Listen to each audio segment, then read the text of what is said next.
मैं कहता हूं कि कुरान मजीद क्या कह रहा है, हम 1-10 के बराबर हैं। आप भागकर क्या करेंगे? भागिए मत, संजीदगी के साथ बैठिए। मिल्लत के मसले के लिए हमारे कायद भी तशरीफ ला रहे हैं और आप भी मिल्लत के लिए तशरीफ लाए हैं। ये मिल्लत के काम को आप जो है आगे रखिए और इस इजलास को कामयाब बनाइए। देखिए, अल्लाह तबारक व तआला ने आपकी बात को सुन ली कि इस बारिश को अल्लाह तबारक व तआला ने अतराफ में कर दिया और परवरदिगार ने आपको आसानी के साथ बैठने के मौके अता फरमाए। रब्बे ज़ुल जलाल का शुक्र अदा कीजिए, परवरदिगार ने आपकी दुआ को सुनी है। आप जमकर बैठे रहिए और अगर बारिश आ भी जाती है तो इंशाअल्लाह हम में का कोई एक फर्ज भी हटेगा नहीं इंशाअल्लाह। मैं ये बता रहा था कि अगर तुम्हें 20 आती है तो 200 पर भारी है, 200 है तो 2000 पर भारी है, इसलिए घबराने की जरूरत नहीं है। हर एक बात याद रखिए, क्वांटिटी असल नहीं होती, क्वालिटी असल होती है। अगर आपका दिल ईमान से भरा हुआ है, अगर आपका ताल्लुक कुरान मजीद से आफाकी किताब से है और अगर आपका ताल्लुक मोहम्मद अरबी सल्लल्लाहु अलैहि वसल्लम से मजबूत है तो आप तादाद में कम होकर भी बातिल पर गालिब आ सकते हैं। कम में हाथ से हाथ मिलाइए, हाथ से हाथ मिलाइए, दूसरों का हाथ पकड़ लीजिए। जब भी हालात आएंगे हम एक दूसरे का ताउन करेंगे, एक दूसरे की मदद करेंगे, एक दूसरे के हाथ के साथ मिला करेंगे। ये पूरा खूबसूरत मंजर हमारे इत्तेहाद की अक्कासी कर रहा है। वासिर दावाना अल्हम्दुलिल्लाहि रब्बिल आलमीन।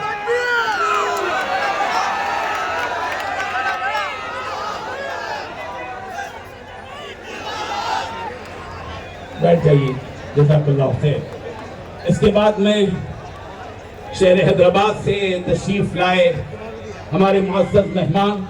हम तो निकलेंगे तो चमन को समझ गए ना, समझदार है माशाअल्लाह कन्नूर वाले। मेरे अजीज दोस्तों, आज जो जलसा हो रहा है उसके अहम 4 बुनियाद आपके सामने रख देता हूँ। पहली बात तो ये है कि ये आज का जलसा क्यों रखा गया है, हमारे नौजवानों को इल्म नहीं। बहुत से नौजवान इससे वाकिफ नहीं है कि ये प्रोग्राम क्यों रखा गया। याद रखिए, आज हमारी ये हुकूमत जिसका ये बाबूजान साथ दे रहे हैं, वो ये चाहती है कि मुसलमानों के जो मसाजिद है और जो मस्जिद कब्रिस्तान है, जो ईदगाहें हैं, इन सब पर वो अपना दावा ठोकना चाहती है। उन दावेदारों को दावा डालकर ये चाहती है कि मस्जिदों को अपने कब्जे में करे और ये मंदिरों को अपने ये कब्रिस्तानों को अपने कब्जे में करे। इंशाअल्लाह हम होने नहीं देंगे, हरगिज़ नहीं होने देंगे। हम बाबू को ये समझा रहे हैं, बाबू अभी भी आ जाओ लाइन पे। एक साहब बीवी को छोड़ के बैठे, तुम वतन को छोड़ के नक्को बैठे। हम तुम्हारे को इस बात की तरफ बुला रहे हैं, आ जाओ। अभी भी हम तुमको पीठ ठोकने तैयार हैं। अगर तुम हमारे साथ नहीं होंगे ना तो फिर तुमको ठोक के रख देंगे। तुम्हारी हुकूमत आइंदा नहीं आ सकेंगी। मुसलमान जिस पे लगा देता है, ठोक देता है अपना वोट, फिर वही संजीदगी का मुजाहरा कीजिए। आप हाथ करके इस्तेमाल करो, शेखों से कैसा करते हैं, पूरे नेटवर्क चालू करो मोबाइल के। बताओ अर्शद भाई को कि यहाँ पे है, आपका साथ देने हैं तो।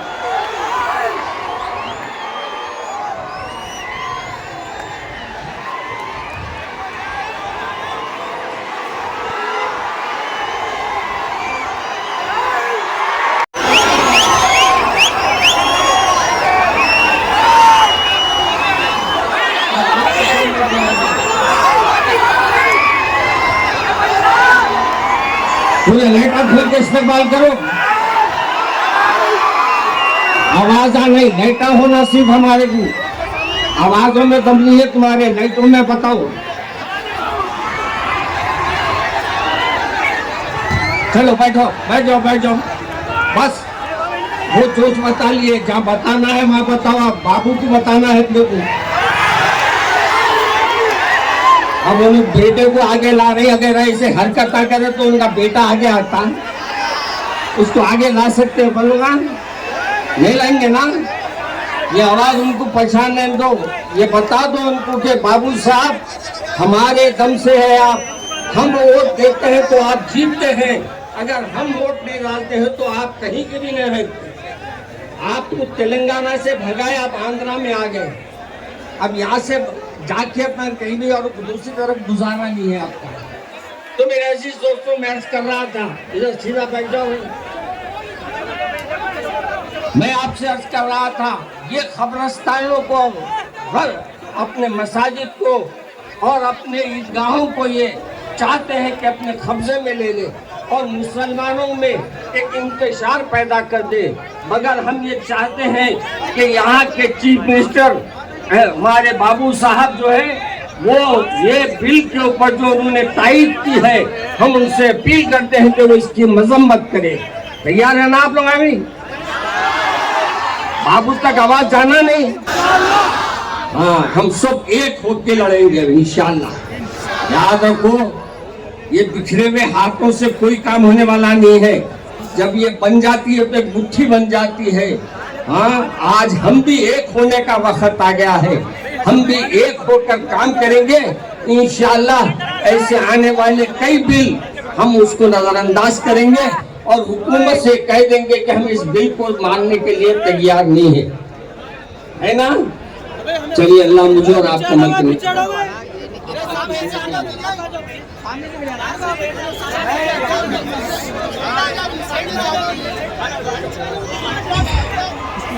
हिंदुस्तान के 25 करोड़ मुसलमानों की पार्लियामेंट में आवाज लगाने वाली शख्सियत आपकी आंखों के सामने है।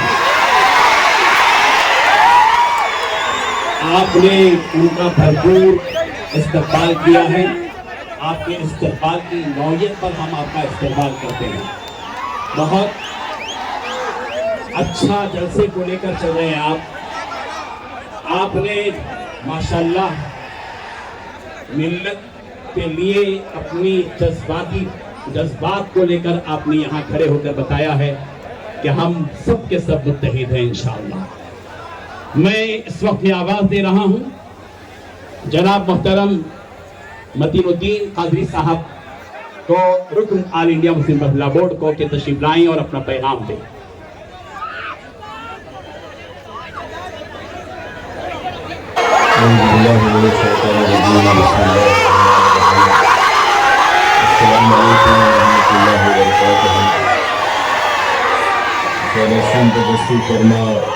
सैयद जाकिर अहमद रसाली साहब कन्वीनर, सैयद मोइस पाशा साहब अली दरगाह,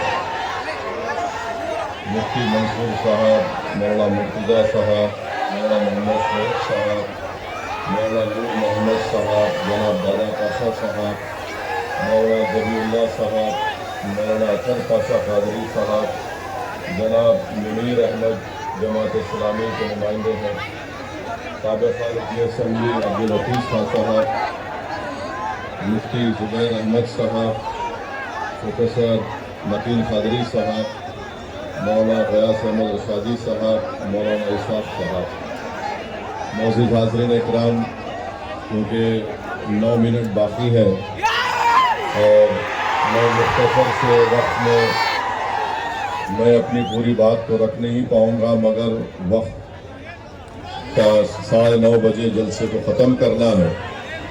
मेरी आप तमाम से गुजारिश ये है कि ये क़ानून नहीं बनता अगर चंद्राबाबू नायडू, चिराग पासवान, नीतीश कुमार, कुमारास्वामी, अजीत पवार और पवन कल्याण ये लोग अगर बीजेपी के इस लाए हुए बिल की मदद नहीं करते तो आज ये कानून नहीं बनता। मेरी आपसे गुजारिश ये है कि आप कभी भी मत भूलिए चंद्राबाबू नायडू को, पवन कल्याण को, नीतीश कुमार को, चिराग पासवान को, कुमारास्वामी को, अजीत पवार को और जयंत चौधरी को। और आप अपने जमहूरी तरीके से जब कभी भी आपको मौका मिलेगा आंध्र प्रदेश में आप चंद्रबाबू नायडू को हराइए, पवन कल्याण को हराइए। जब तक आप इनको सियासी तौर पर शिकस्त नहीं देंगे, इनका दिमाग ठिकाने आने वाला नहीं है। और हम शुक्रिया अदा करते हैं जगन मोहन रेड्डी का, उन्होंने इस बिल की मुखालिफत में वोट दिया, और उन तमाम सियासी पार्टियों का शुक्रिया अदा करते हैं जिन्होंने इस बिल की मुखालिफत में वोट दिया। कानून ऐसा बनाया गया है कि मिसाल के तौर पर आपको समझाने के लिए, यहाँ पर करनूल में गोल गुंबज की दरगाह है और वो आसारे खदीमा का भी उसमें रोल है।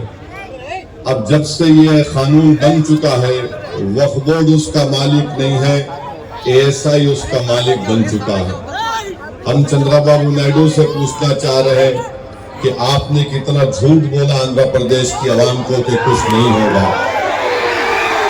तीसरी बात यह है कि गवर्नमेंट किसी भी मस्जिद को, दरगाह को, खानखा को आपसे छीन सकती है। आप इस खुशफहमी का शिकार मत रहिए, नहीं नहीं हमारे पास है, ये है।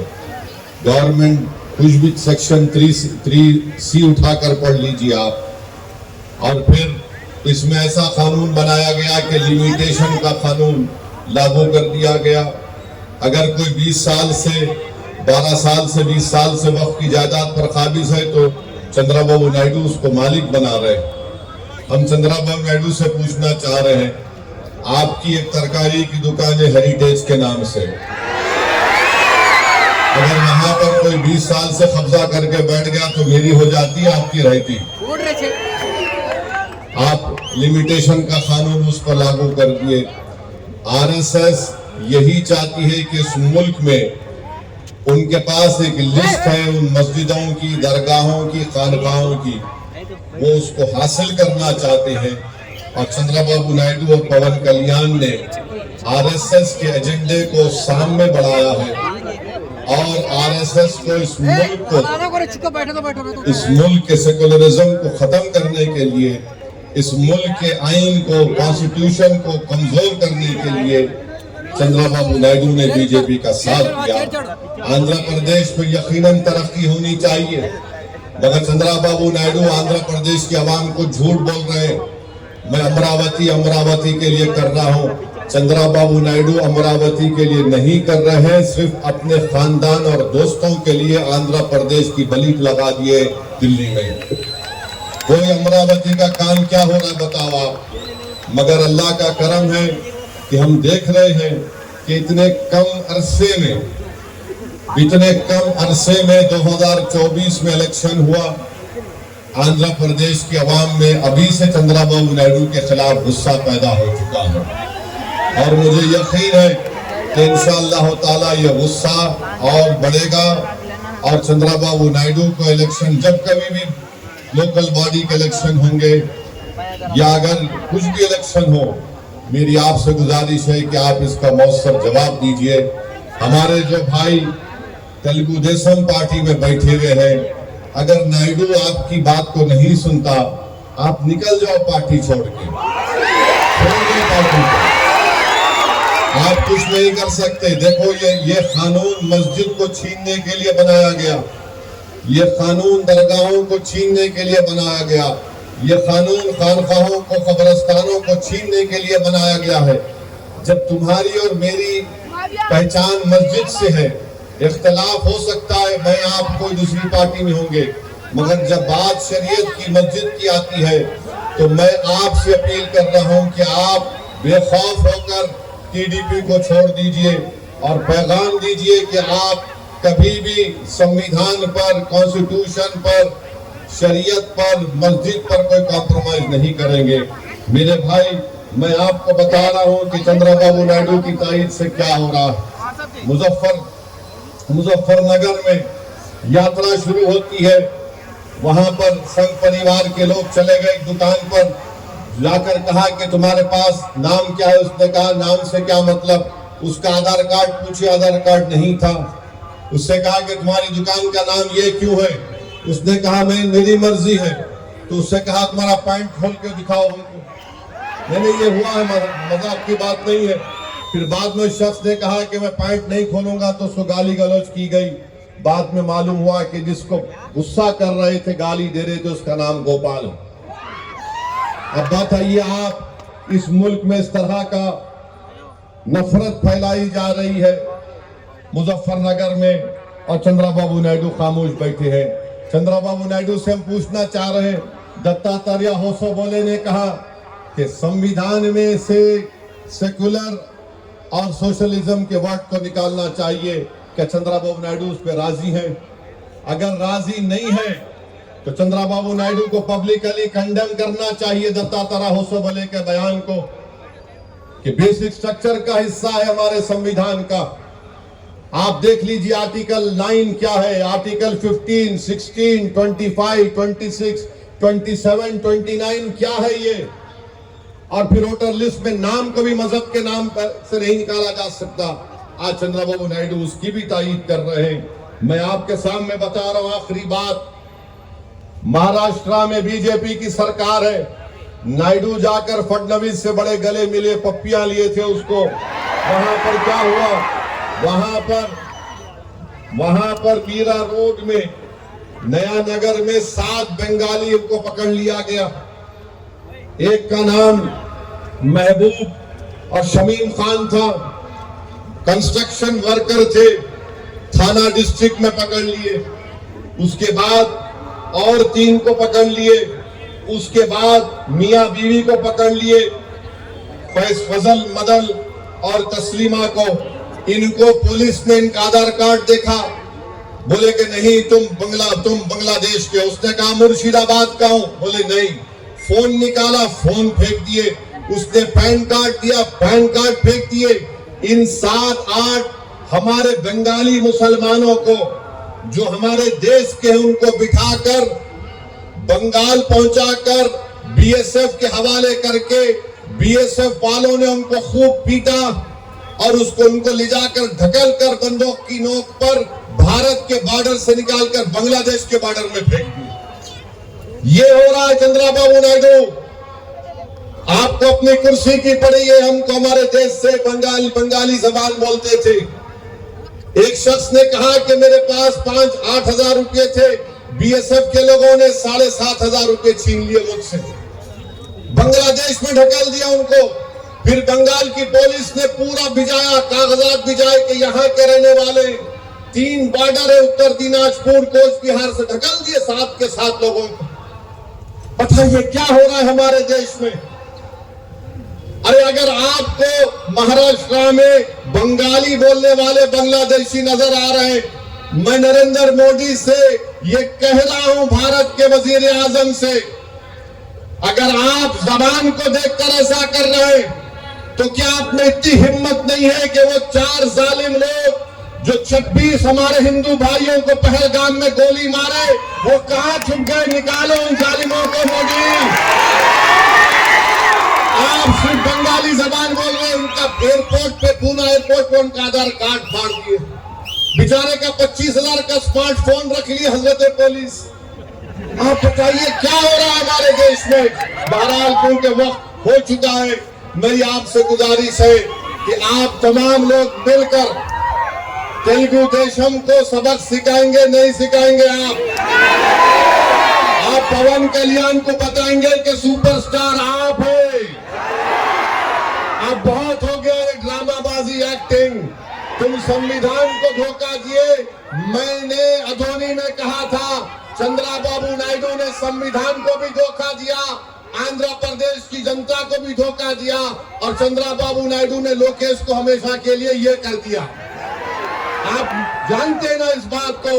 तो मेरी आपसे अपील है कि मुत्तहिद रहिए और दुआ करते रहिए फलस्तीनियों के लिए, जो आज उनको हजारों की तादाद में वहां पर मार दिया गया। अल्लाह उन फलस्तीनियों को भी सलामत रखे। अस्सलाम वालेकुम व रहमतुल्लाहि व बरकातहू। ऑल इंडिया मुस्लिम प्रेसिडेंट बे, ऑल इंडिया मुस्लिम प्रेसिडेंट बे। आज के इस इजलास के इख्तिताम का ऐलान किया जाता है। और ऑल इंडिया मुस्लिम महिला बोर्ड के जमी अहदेदारान और अराकीन की जानिब से जमी मेहमानों का और जमी शुरका का शुक्रिया अदा किया जाता है। जज़ाकुमुल्लाह खैर। इत्मीनान के साथ दूसरों का ख्याल रखते हुए, दूसरों को तकलीफ दिए बगैर नबी की सुन्नत के मुताबिक अपने अपने घरों को अमन के साथ, सलामती के साथ, आफियत के साथ लौटें। सुभान अल्लाह व बिहम्दिही सुभान अल्लाह।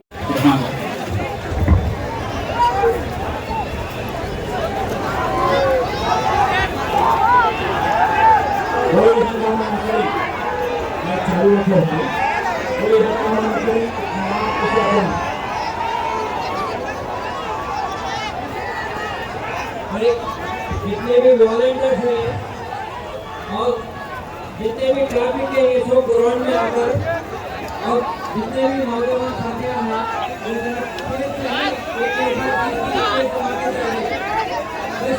हमारे से गुजारिश है के नौजवानों से जो गेट है एक तरह दबा के जाइए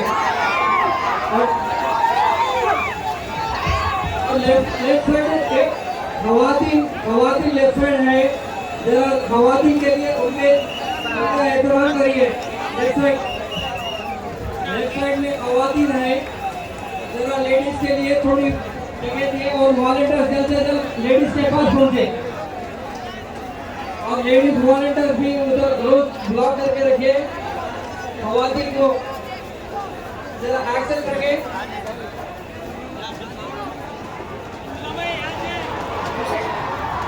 और जो हजरात दूसरे खरियों से आए हैं उन लोगों को जैसा आपके मस्जिदों में बताया गया है, यहाँ के पास के मस्जिदों में आप इससे वहाँ जाकर खाने का इंतजाम भी है, आप लोग वहाँ जाइए। और मैं फिर एक बार नौजवानों से दरखास्त करता हूँ कि एक